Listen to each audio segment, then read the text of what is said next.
Jadi sepengetahuan kita terkait Batam, Kepri. Ini kan sebenarnya Kepri ini kan kepulauan ya. Kalau kepulauan itu transportasinya itu lebih kecenderungannya itu di laut. Ya. Jangankan kita ngomong mudik dulu, yang sehari-hari aja masyarakat kita itu banyak berada di pulau. Nah, di Batam ini eh, kalau dari kami Partai Buruh itu bisa membagi masyarakat itu dari 3 tipe. Bisa dekatin sedikit?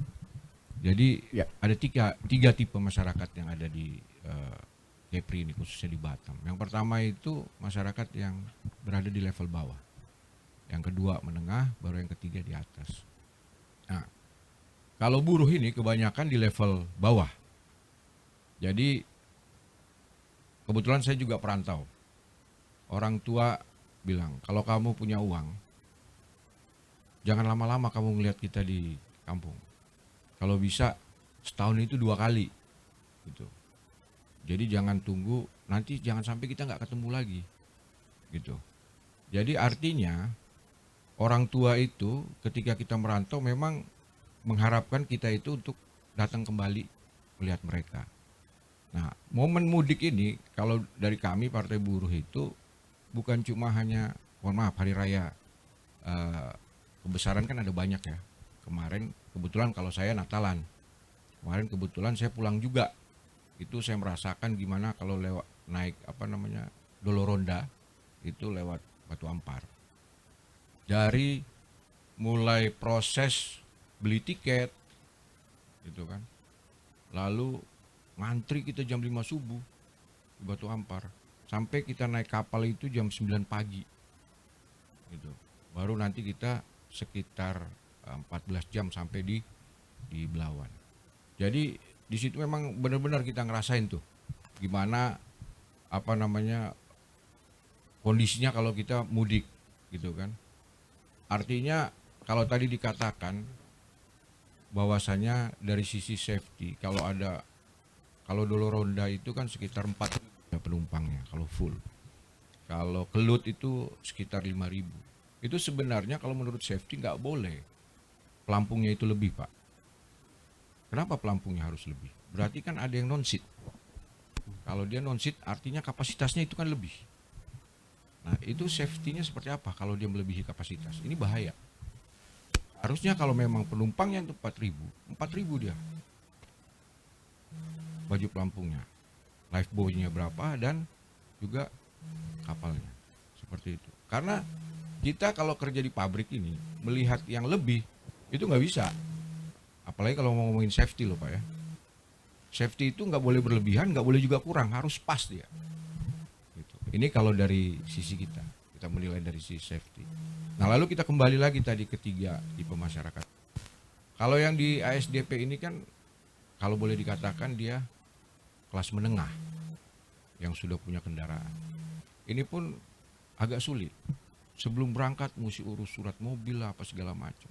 Ini pemerintah kalau memang benar-benar dia serius, dia harus kasih kemudahan karena kita FTZ. Khususnya kalau misalkan udah lunas mobilnya, mereka kan juga pengen tuh pulang kampung bawa mobil. Tapi kalau FTZ kan nggak bisa keluar, sulit. Nah coba dikasih kemudahan, oke, kamu punya BPKB, titipkan ke kami, silakan kamu pulang bawa mobilmu. Seperti itu Pak. Jadi ada kemudahan yang diberikan, ada kenyamanan. Kalau dulu saya waktu masih kecil-kecil itu sering naik Sini sama Kambuna Pak. Gitu. Bahkan kita dulu kalau naik Sini Kambuna itu kalau dia nyandar di dermaga, kita mancing Pak. Jadi kalau mudik belum mancing itu belum nyaman. Karena kan kita negara kepulauan. Jadi seperti itu. Artinya apa perhatian pemerintah itu memang harus benar-benar ada. Apalagi kan Batam Kepri ini kepulauannya bukan yang baru, udah lama.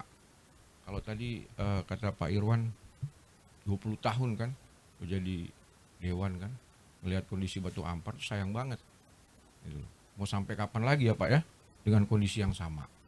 Jangan tunggu tahun depan Pak, harusnya pertengahan tahun ini udah harus bersih. Gitu. Itu kan juga salah satu gebrakan pemerintah ya, khususnya dari BP Batam. Lalu kalau ditanyakan, udah pernah naik Roro belum? Sering saya naik Roro. tapi ke Uban. Karena kalau demo ke sana itu naik roro bawa kendaraan apa segala macam. Itu melihat kondisinya kadang kawan-kawan apalagi ini di bulan puasa. Mereka pun mau sholat susah Pak di kapal itu. Sampai apalagi ini kan di bulan ini mau pulang otomatis kenyamanan itu mau sholat. Lagi kalau panas-panasan kayak gini. Itu juga harus jadi perhatian.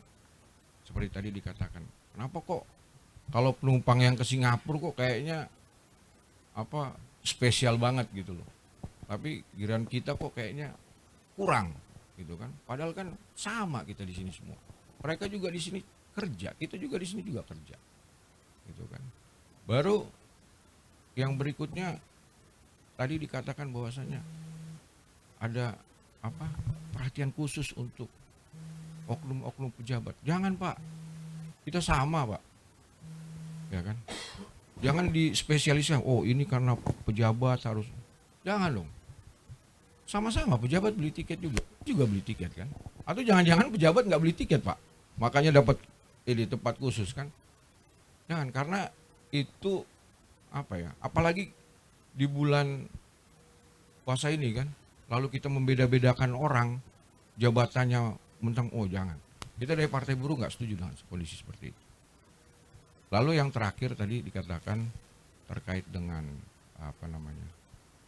penerbangan, sama juga, apalagi penerbangan masih kalau menurut kami itu udah harga tiketnya naik melambung tinggi, udah kita mau belinya carinya susah, gitu kan. Kita mau booking 2 minggu sebelumnya, 3 minggu sebelumnya. Kebetulan kawan-kawan sekarang banyak yang mudik, itu ngeluh susahnya mau cari tiket. Nah, ini kondisi seperti ini kalau kita di kepulauan ini harus jadi perhatian. Minimal jauh-jauh hari itu, ini kan ada beberapa hari besar ya keagamaan. Itu harus jadi perhatian. Gitu. Oke, kita lewat teknologi WhatsApp udah canggih apa segala macam. Tapi kalau misalkan kita bisa door to door itu lebih bagus lagi Pak. Lebih bagus lagi untuk mengurangi, ya kan kita nggak enak juga kalau dikomplain. Contoh misalkan di perusahaan saya ada 750 karyawan.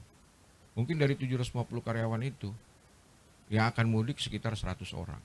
100 orang itu dia bawa istri atau suami, terus dia bawa anak 2 atau 3 orang. Tadi dikatakan kalau di pesawat itu daya tampungnya 200 orang satu pesawat, satu kali trip.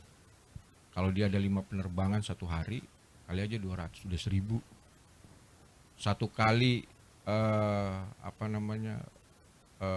gelut 5.000. Kalau dia seminggu katakanlah 2 kali, udah 10.000. Belum lagi yang dolo ronda dan belum lagi yang lewat ASDP Roro. Nah, seharusnya pemerintah juga dalam hal ini mempunyai data pemudik-pemudik baik yang aktif ataupun yang tidak aktif, agar supaya di tahun berikutnya bisa diantisipasi hal-hal yang kemungkinan akan terjadi yang tidak kita inginkan atau melakukan improvisasi di situ. Nah, mungkin Bapak punya datanya. Kalau dari kami kan karena kami belum di parlemen jadi kita nggak bisa dapat datanya itu Pak. Nanti mudah-mudahan kita di sana kita bisa bekerja sama. Mungkin itu dulu aja Pak Agus. Terima kasih. Siap.